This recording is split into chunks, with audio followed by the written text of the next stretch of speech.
Hello again to our Agakala Reacts, today we have Eric with us. Yay! Because it's date night. Yay! Awesome. And today we're watching something on McDonald's.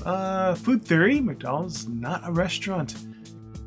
By the food theorist. Theorist. Sorry, I didn't make it bigger. Yep. So yeah, it's not fast. It's not a restaurant. They just say, "I want this." They give it to you, and that's it.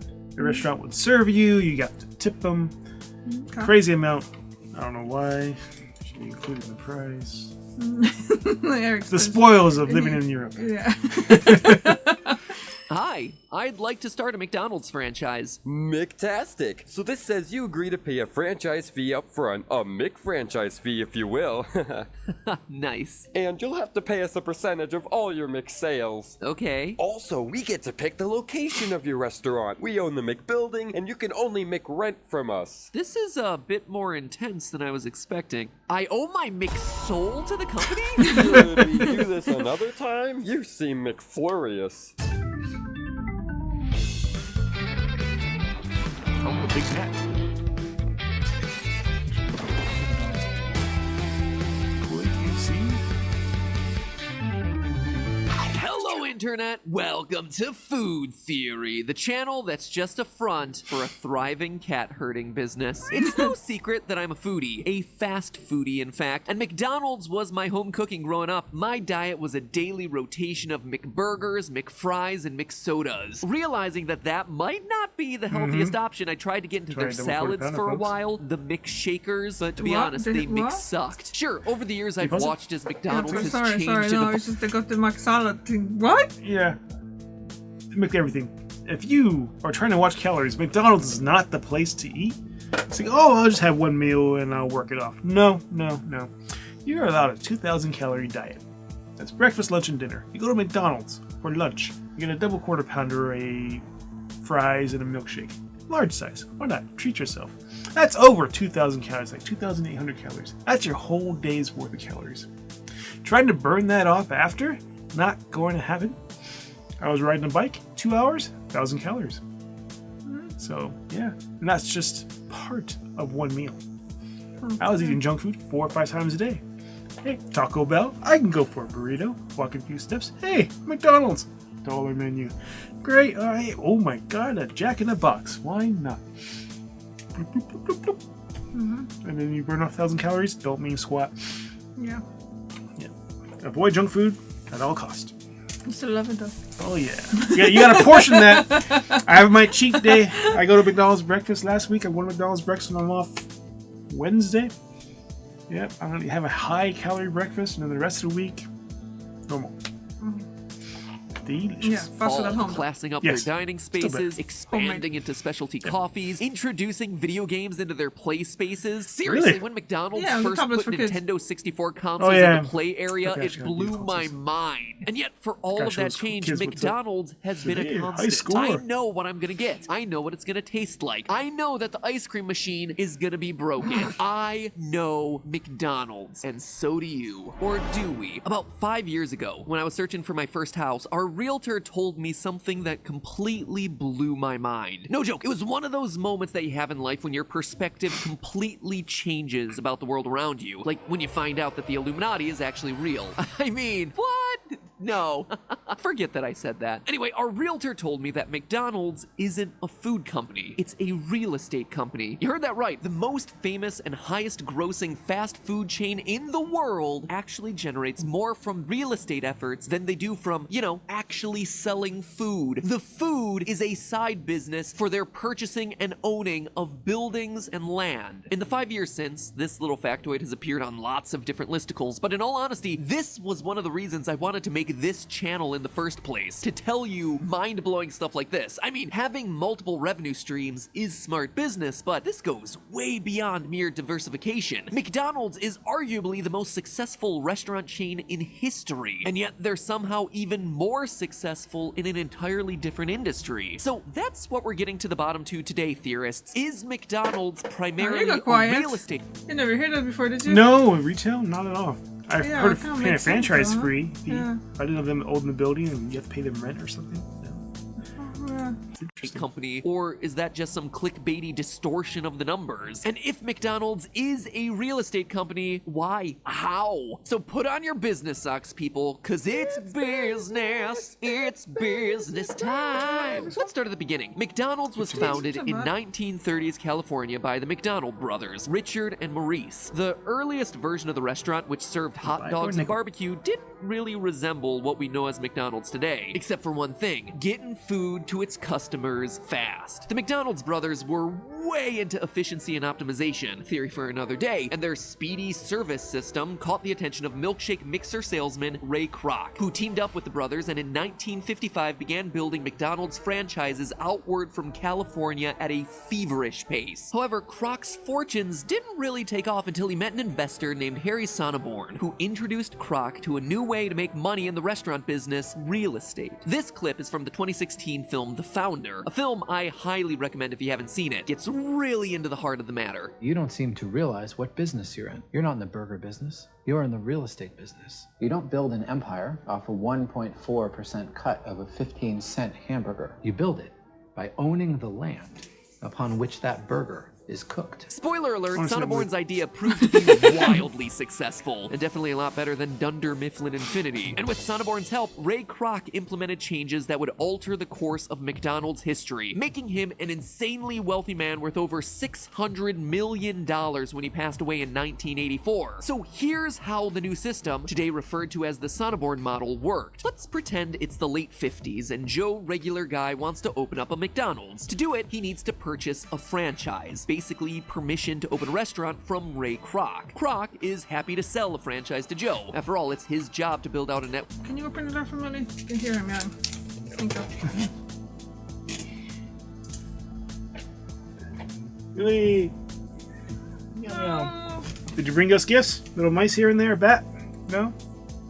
Take a burger. Of McDonald's franchises across the USA. However, Kroc and Sonneborn have now added themselves a catch. In order to get a McDonald's franchise, Joe Regular Guy must agree to operate out of a building that Kroc chooses, on land that the company owns. Now, this new type of arrangement accomplishes a couple of things. First, it gives McDonald's increased control over its franchises, allowing them to strategically place the different franchises at appropriate distance away from each other, and to ensure that their locations are in the ideal parts of town. Secondly, it enables McDonald's to collect more money from its franchises than ever before. Not only does McDonald's get to collect a one-time $45,000 franchise fee and a percentage of sales from each of those franchises, but they also get rent checks from their franchises. That's right, McDonald's is also Joe Regular Guy's landlord. And when there's, statistically a new McDonald's opened every 14 and a half hours somewhere in the world, that's gonna add up. McDonald's, along with... I made a reaction. I was making that reaction yesterday. So I made that about interesting geography facts. There is no McDonald's in Iceland. We gotta go to Iceland. Why? The McDonald's. I want to visit the place before. There were McDonald's there, but there is no McDonald's anymore because after the crash they had to close it and stuff like that because the prices of all of the important stuff were just through the roof and things. The last burger that they sold, the cheeseburger they sold, is still in the little tin case show. You can see it that they sold in Iceland. Oh well. It's in some kind of. I might see that in the picture. Yeah.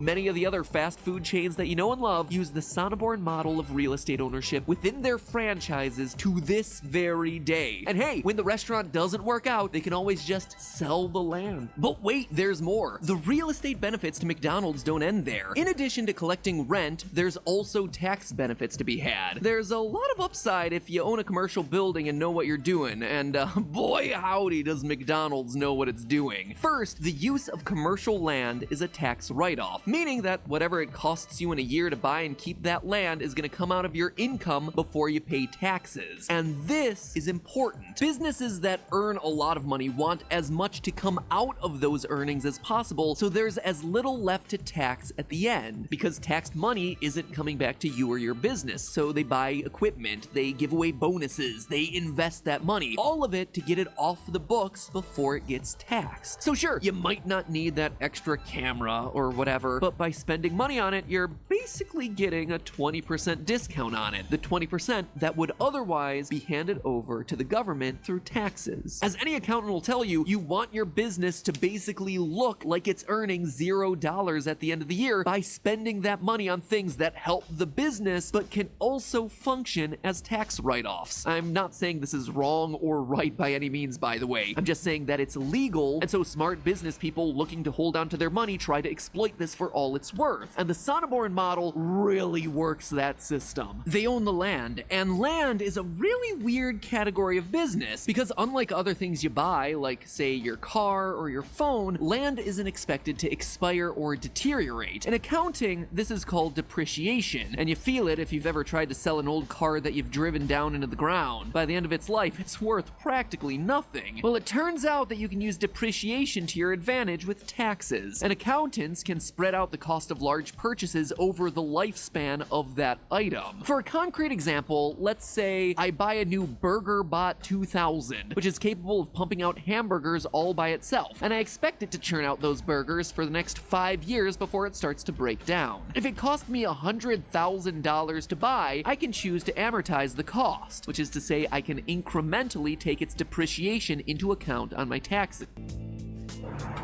I'm getting a bit confused there now. What's going on there? You asking me? I don't know, I'm thinking about hamburgers. Kind of hungry, you know. Yeah, well, want a burger. McDonald's sounds nice for some odd reason. Yeah, you ever see the movie Super Size Me, where a guy eats McDonald's for like a month and he's, you know, bad health and gains weight? As soon as I finished watching that movie, you know what I did? Went and got McDonald's. Why? Because I was manipulated, brainwashed. Burger, fries. My brain was just conditioned. The McDonald's fries are nice. I like them. Yeah. To get McDonald's. So, yeah. Yeah. The art of persuasion, folks. No, but I'm just saying, like, so I'm just thinking about, say, what they're saying there, that basically they you taking money away from the profit so you don't have to pay tax on it. So how do you actually earn money? Yeah, I missed that part. I'm thinking about double quarter pounder now. Okay. You're just thinking about actual food. Yes. Like, you're not paying attention to it at all, huh? I'm trying to, but my mind's thinking burgers, and I'm hearing McDonald's. You're funny. I want McDonald's now. I'm sorry, folks.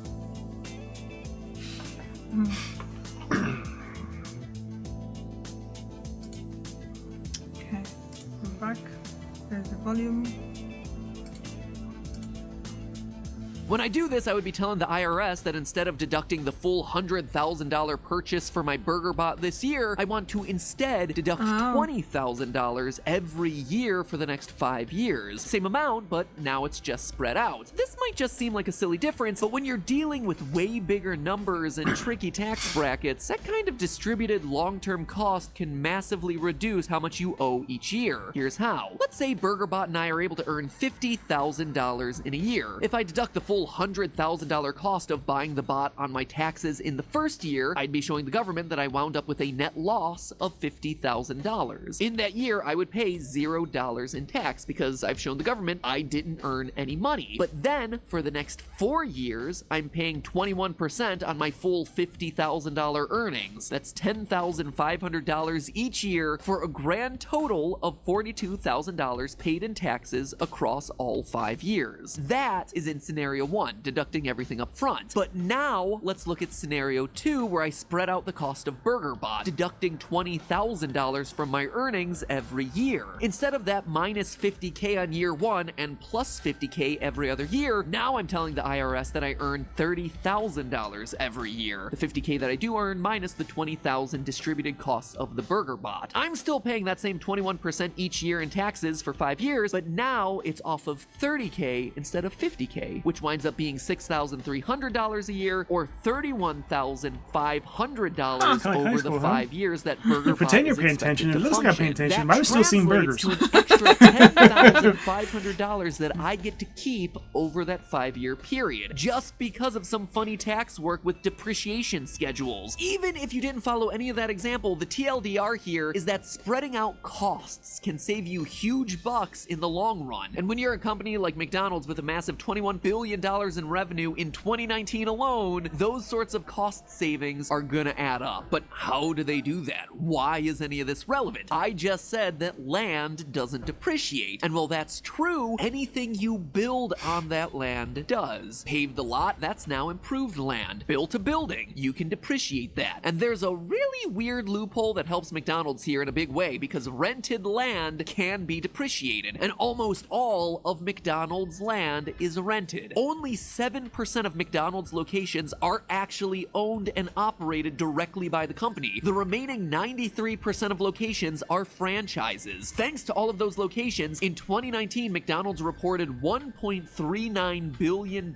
in total depreciation, which accounts for roughly $292 million in a single year of tax savings, which is a lot of money, but with annual revenue of $21 billion, it's barely a rounding error. And that's why it's now time for us to talk about revenue versus earnings. Revenue is the total amount of money you pull in, period. You don't subtract costs, you don't subtract taxes, you just count up all the money that you collected in the year, and that is your revenue. Your earnings are different. That is what you actually made at the end of the year after you factor in all of your costs. When you look at McDonald's, their revenue and their earnings tell totally different stories. Remember how I said McDonald's only owns and operates 7% of its locations? Well, that 7% makes up a whopping 47% of its revenue. That's right, the 7% of company-owned locations make almost the same amount of money as the 93% of franchises combined. But owning the locations comes with a lot of costs. So when it comes to earnings, the script actually gets flipped. The company-owned locations need to pay all their expenses, from equipment and staff to the land costs. That means that despite pulling in $9.42 billion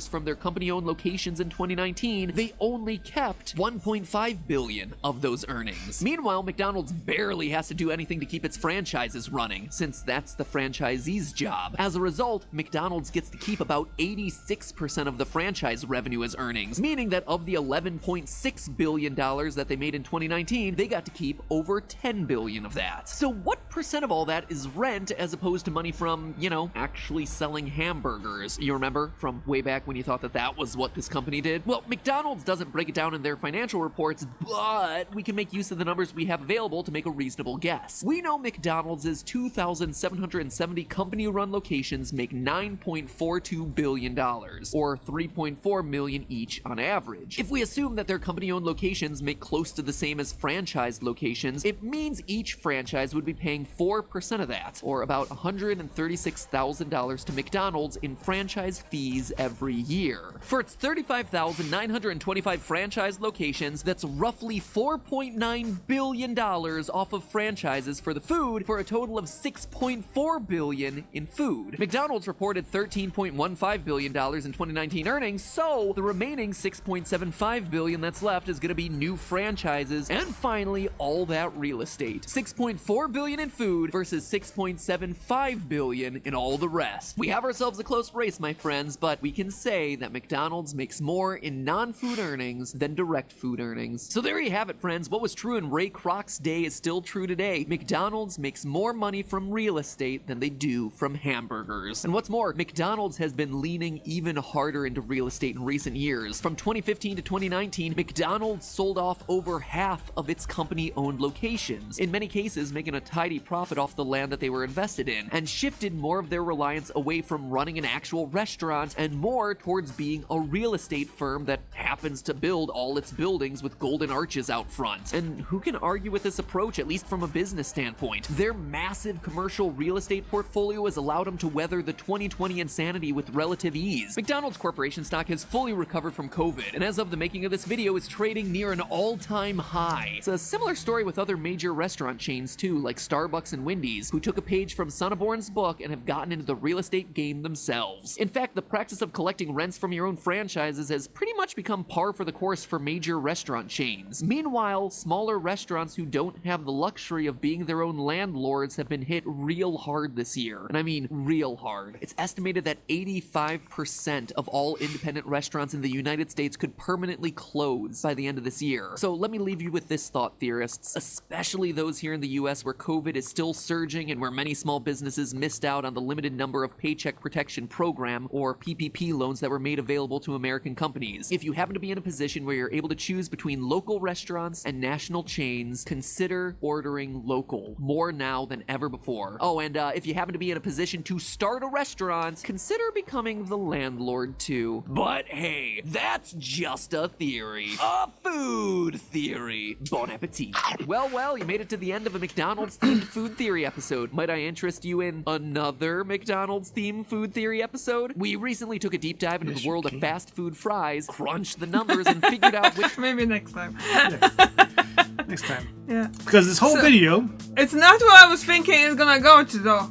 I was thinking it's more about what you were saying, that, well, you just getting the food, you're not being served, nothing like that. This is totally different direction. Yeah, anyways, for 15 minutes I was thinking about hamburgers. I did not pay attention to this video. I heard money, blah, blah, blah, blah, blah, hamburger. Hamburger.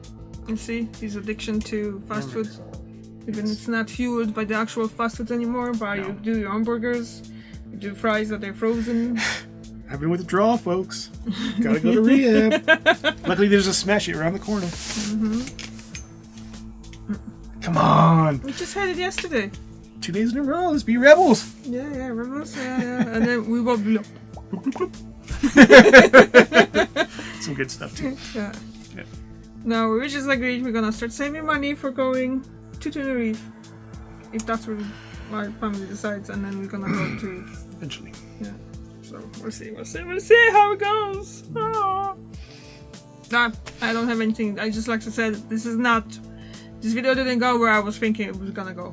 Yeah. Yeah. Not It's a great idea. Yeah. Charge the franchisees rent. Never thought about that. We should watch that movie. Yeah. Get some pointers. Start a franchise. Yeah. No. I want Wiener Schnitzel. No. Those corn dogs are amazing. I'm not getting into chili food. dog, hamburgers. I'm not getting any food. Milkshake. He's in a very good mood. I don't know why. About food. Food, yes. Yeah. Think about food. Right. Thank you very much for watching, and I'll see you tomorrow and see Eric next week. Bye! I'm actually awake. Usually I fall asleep during these videos. Fish cat.